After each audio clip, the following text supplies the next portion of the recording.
not all men, but if I gave you a box of Whoppers and I told you that 1 out of every 10 of them was actually a piece of human rolled into a ball and dipped in chocolate, you'd be wary of all of them. Would you not? That's what I thought. Okay, let's go with your example. Just in case you thought we were done with the whole Whopper analogy for sexual violence, we most certainly are not. Because there are some people who insist on not understanding, or there are fellas like the one that I'm stitching right here, who in fact does understand it, walks straight into the point, and somehow misses it entirely anyway. Hit me with it. Say I did get a box of 10 Whoppers, and one of them is a piece of shit dipped in chocolate. That's not how probabilities work. It's likely to be 1, but it could be 0, it could be 5. Each ball has a 1 in 10 chance independent of the other balls in that box. I already failed the math test on this exam. We are off to a rough start. I'm not just going to start eating them one by one and hope for the best.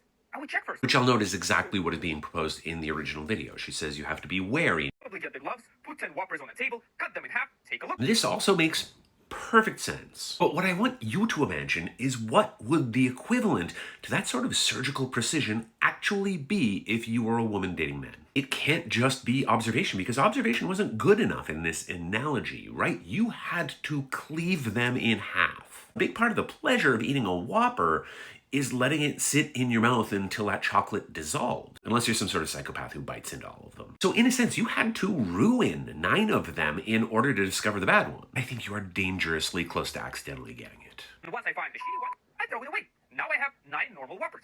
And I'm not going to treat those 9 like they are also contaminated. Except you did treat them as if they were contaminated. You already did that when you cut them all in half. But also you should treat them as if they're contaminated because they were in a box with a ball of shit. Chocolate is porous, my guy. And this part of the analogy actually works too, because we normal guys provide a whole lot of cover for the shitballs. We uphold the guy code. We are all implicated when we let the bad ones continue to behave badly. You don't have to just eat the Whoppers immediately. You can take your time, you can test people, you can observe how they behave, what they do, which values do they have.